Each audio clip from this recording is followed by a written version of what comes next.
O desejado de todas as nações. Capítulo 46. A Transfiguração. Este capítulo se baseia em Mateus capítulo 17, versos 1 a 8, Marcos capítulo 9, versos 2 a 8 e Lucas capítulo 9, versos 28 a 36.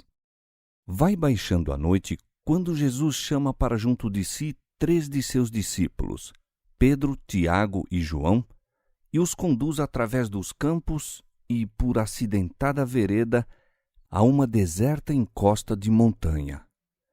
O Salvador e os discípulos tinham passado o dia viajando e ensinando, e a subida da encosta lhes acrescenta a fadiga. Cristo aliviara o fardo do espírito e do corpo de muitos sofredores. Fizera-lhes passar no enfraquecido organismo a corrente da vida.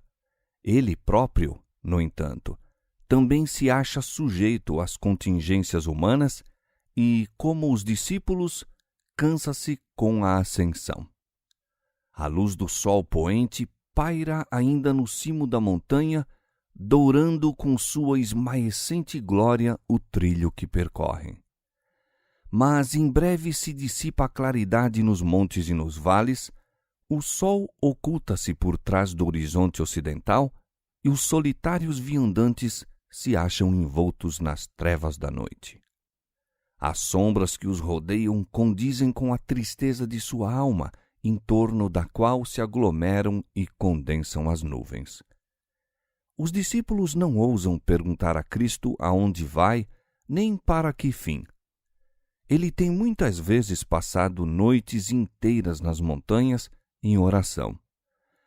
Aquele cujas mãos formaram montes e vales se encontra em meio da natureza e goza-lhe a tranquilidade.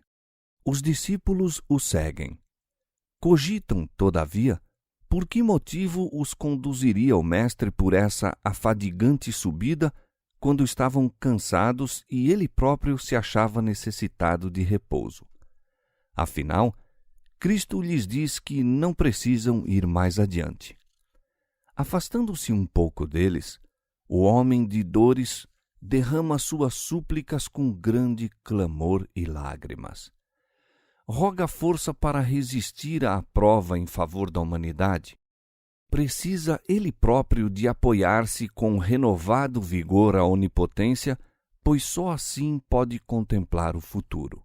E desafoga os anseios de seu coração quanto aos discípulos, para que na hora do poder das trevas sua fé não desfaleça.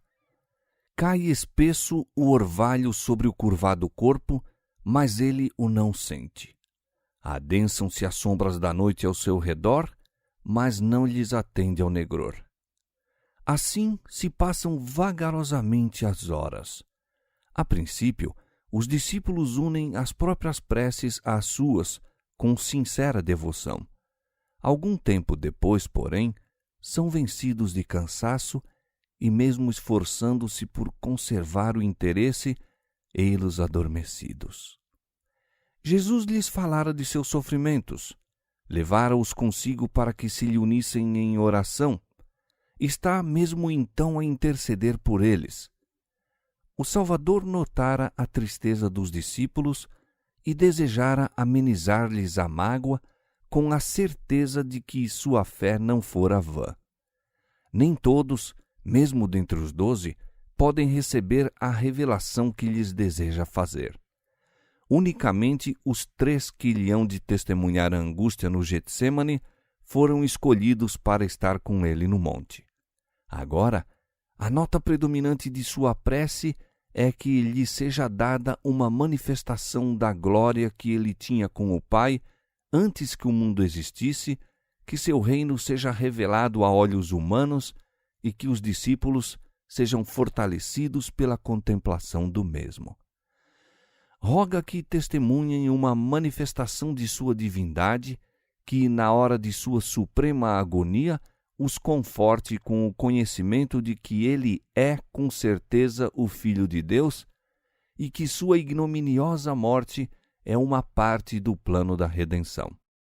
Sua oração é ouvida. Ao achar-se curvado em humildade sobre o pedregoso solo, o céu repentinamente se abre, descerrando-se de par em par as portas de ouro da cidade de Deus, e uma santa irradiação baixa sobre o monte, envolvendo a figura do Salvador. A divindade interior irrompe através da humanidade, encontrando-se com a glória vinda de cima. Erguendo-se da prostrada posição em que se achava, Cristo apresenta-se em divina majestade. Desaparecera a agonia da alma, seu semblante resplandece agora como o sol e seus vestidos são brancos como a luz. Os discípulos, despertando, contemplam a inundação de glória que ilumina o monte. Com temor e espanto, fitam a radiosa figura do Mestre. Ao poderem resistir à assombrosa luz, veem que Cristo não se encontra só. Ao seu lado acham-se 2 seres celestiais entretidos em íntima conversa com ele.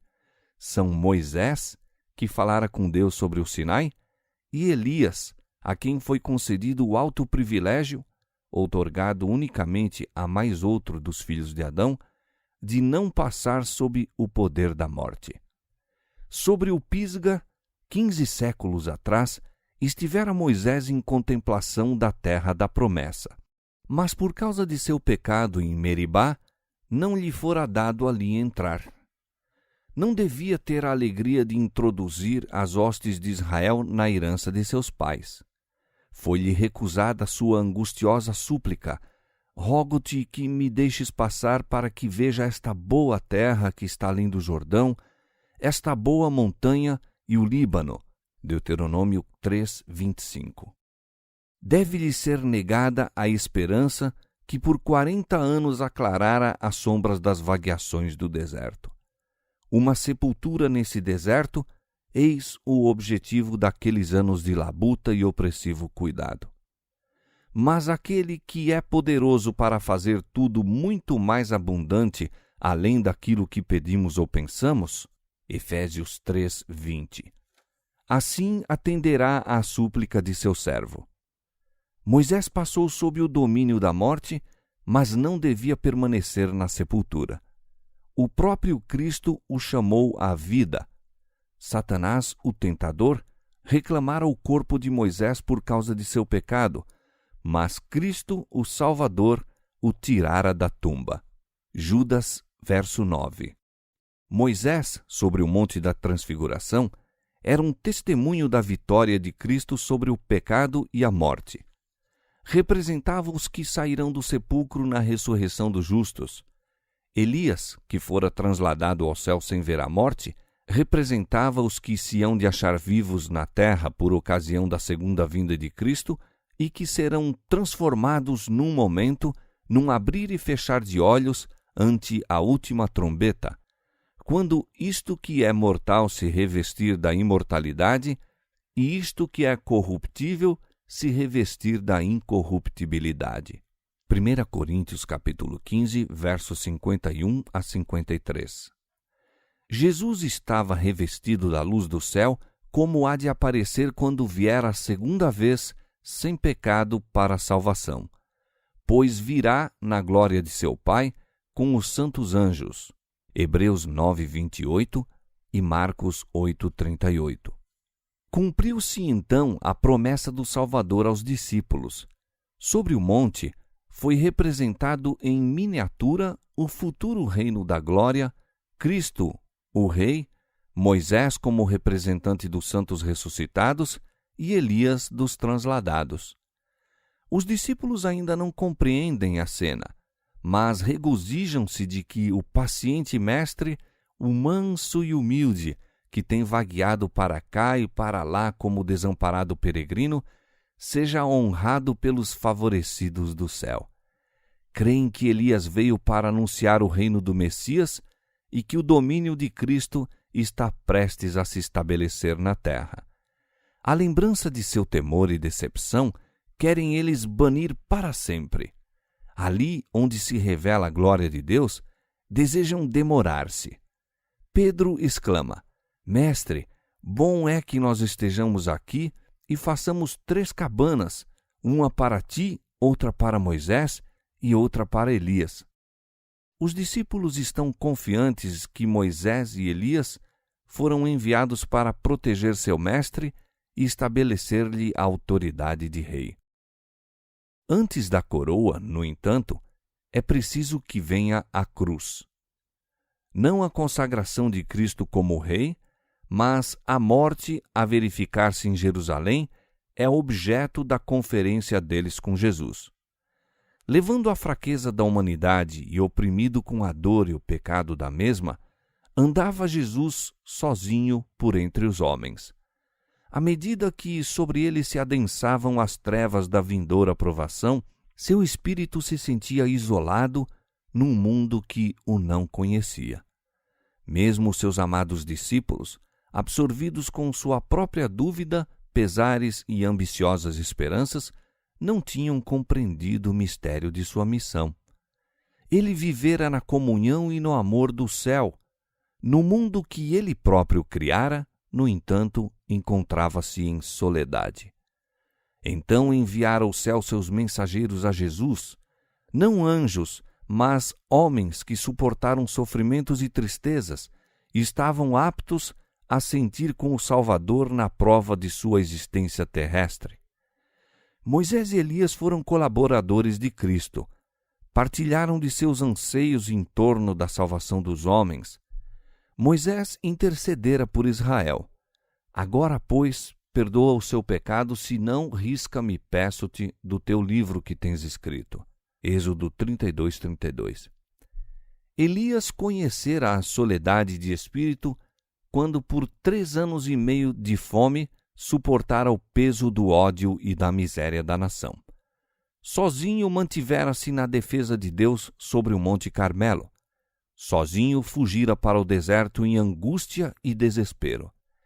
Esses homens, escolhidos de preferência a todos os anjos que rodeiam o trono, tinham vindo conversar com Jesus acerca das cenas de seu sofrimento e confortá-lo com a certeza da simpatia do céu. A esperança do mundo, a salvação de toda criatura humana, eis o assunto de sua entrevista. Por haverem sido vencidos pelo sono, os discípulos pouco ouviram do que se passara entre Cristo e os mensageiros celestiais. Deixando de vigiar e orar, não receberam o que Deus lhes desejava dar, o conhecimento dos sofrimentos de Jesus e da glória que se havia de seguir. Perderam a bênção que lhes teria cabido, houvessem eles participado de seu sacrifício. Tardios de coração eram esses discípulos, tão pouco sabendo apreciar o tesouro com que o céu os buscava enriquecer. Receberam, contudo, grande luz. Foi-lhes assegurado que todo o céu sabia do pecado da nação judaica em rejeitar a Cristo. Foi-lhes proporcionado mais claro conhecimento da obra do Redentor. Viram com os próprios olhos e com os próprios ouvidos ouviram coisas que estavam além da compreensão do homem.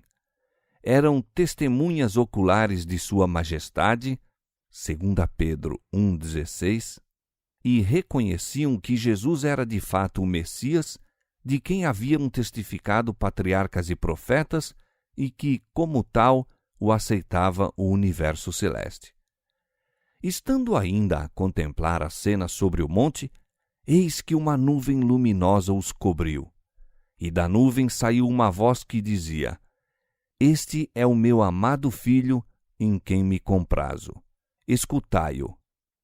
Ao contemplarem a nuvem gloriosa, mais resplandecente do que aquela que ia adiante das tribos de Israel no deserto, ao ouvirem a voz de Deus falando em terrível majestade, fazendo tremer a montanha, os discípulos caíram por terra. Ali permaneceram prostrados, o rosto oculto, até que Jesus se aproximou e os tocou, dissipando os temores com sua conhecida voz: Levantai-vos e não tenhais medo. Aventurando-se a erguer os olhos, viram que a glória celestial se dissipara e as figuras de Moisés e Elias haviam desaparecido. Estavam no monte a sós com Jesus.